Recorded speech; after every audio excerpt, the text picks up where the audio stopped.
County in south-central Illinois, southern Jefferson County in south-central Illinois, northern Franklin County in south-central Illinois, until 5:30 p.m.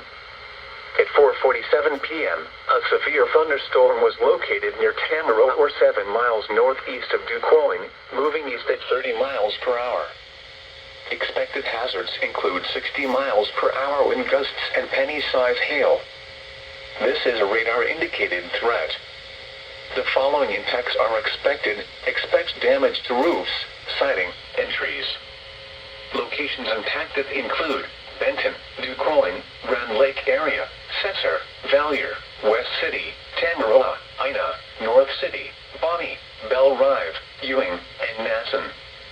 This includes Interstate 57 in Illinois between mile markers 72 and 87.